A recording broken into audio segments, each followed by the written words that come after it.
Once again welcome back to Code News. तो इस video में बहुत ही ज़्यादा इंपॉर्टेंट कॉन्सेप्ट के ऊपर डिस्कशन करने वाला हूं एंड नेक्स्ट वीडियो से हम लोग डिस्कस करेंगे यूनियन के बारे में।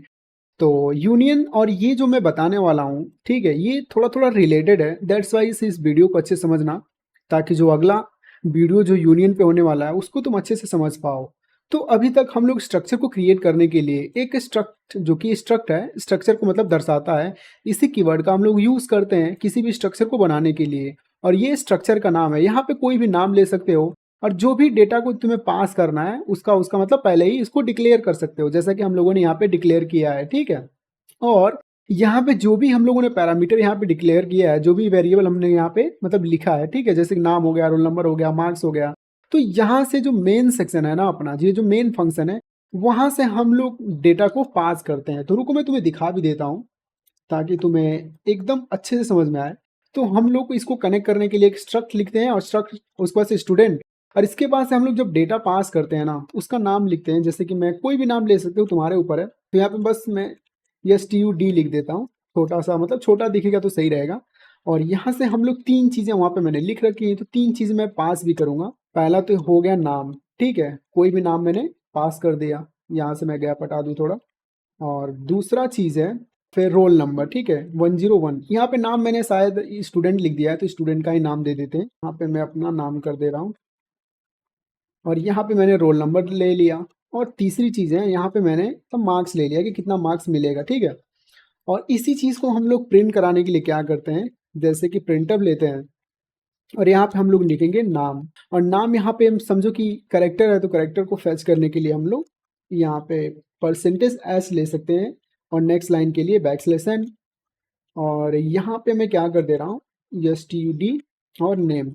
मतलब नेम से हम लोग इसको पढ़ना सीखो, ऐसा नहीं है कि इसमें कंफ्यूज होने वाली कोई बात नहीं है। अगर हम लोग स्टूड मतलब स्टूड डॉट नेम कर रहे हैं, तो हम लोग कह रहे हैं कि स्टूड तुम क्या करो, नेम निकाल के दो, ठीक है। तो इसका मतलब यही होता है इसका, इसमें ज़्यादा कंफ्यूज होने वाली बात नहीं। और इसी को मैं 3 बार कॉपी कर ले रहा हूँ, और यहाँ पे सेमी कॉलन छूट रहा है। और दूसरा जो है ना, रोल नंबर। और रोल नंबर तुम्हें दिख ही रहा है, इंटीजर है, तो इंटीजर के लिए हम लोग %d लगाते हैं। और यहाँ पे हमें उसका नाम देना पड़ेगा, इस वेरिएबल का नाम फेच करने के लिए, और इसका नाम है मार्क्स। तो यहाँ पे मैं क्या कर रहा हूँ, मार्क्स दे दे रहा हूँ। और मार्क्स तुम्हें देख रहा है कि फ्लोट है, तो फ्लोट के लिए f लगाते हैं। ये सिंपल चीज़ है, पिछले वीडियो में मैंने ये सारी चीज़ें कवर कर रखी हैं।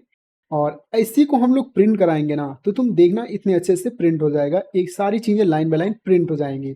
1 मिनट, यहाँ पे मैं मार्क्स लिख दूँ, ठीक है। और इसको मैं कट करके तुम्हें एक बार और दिखा रहा हूँ। तो यहाँ पे देखना एकदम सारी चीजें अच्छे से प्रिंट हो रही हैं। इतना तो तुम्हें समझ में आता है कि बस इसे कनेक्ट कर देना है, अब बस एक नाम दे देना है, और नाम में मतलब वैल्यू पास करो, और वैल्यू को फेच कर लो, स्टूड डॉट नेम करके, स्टूड डॉट रोल नंबर करके, स्टूड डॉट मार्क्स करके। लेकिन इस चीज को लिखने का ना एक और मेथड है, मतलब एक और तरीके से तुम लिख सकते हो। फाइनली इसको तुम एक डिक्लेयर कर दो। और मैं क्या कर रहा हूँ, यहाँ पे इसको मैं ऐसे वैल्यू को पास करता हूँ, जैसे कि यहाँ पे नहीं रहने दो, टाइप ही कर लेता हूँ, क्या कॉपी पेस्ट करूँ। पहला तो नाम हो गया, और नाम में मैं क्या कर रहा हूँ, यहाँ पे एक चीज मैंने पास कर लिया। और दूसरा है रोल नंबर। रोल नंबर में मैंने 101 लिखा था, तो वही चीज मैं सेम टू सेम पास कर लूंगा। और यहाँ पे तीसरी चीज है, तीसरा चीज मार्क्स है। तो मार्क्स में जो कि 87 था शायद, या फिर 89 था, मुझे याद नहीं। तो मैंने तीन चीजें पास कर ली, लेकिन यहाँ पे रुको, सेमी कॉलन छूट रहा है। और अभी मैं इसको कमेंट आउट कर दे रहा हूँ, इसको भी कमेंट आउट कर दे रहा हूँ।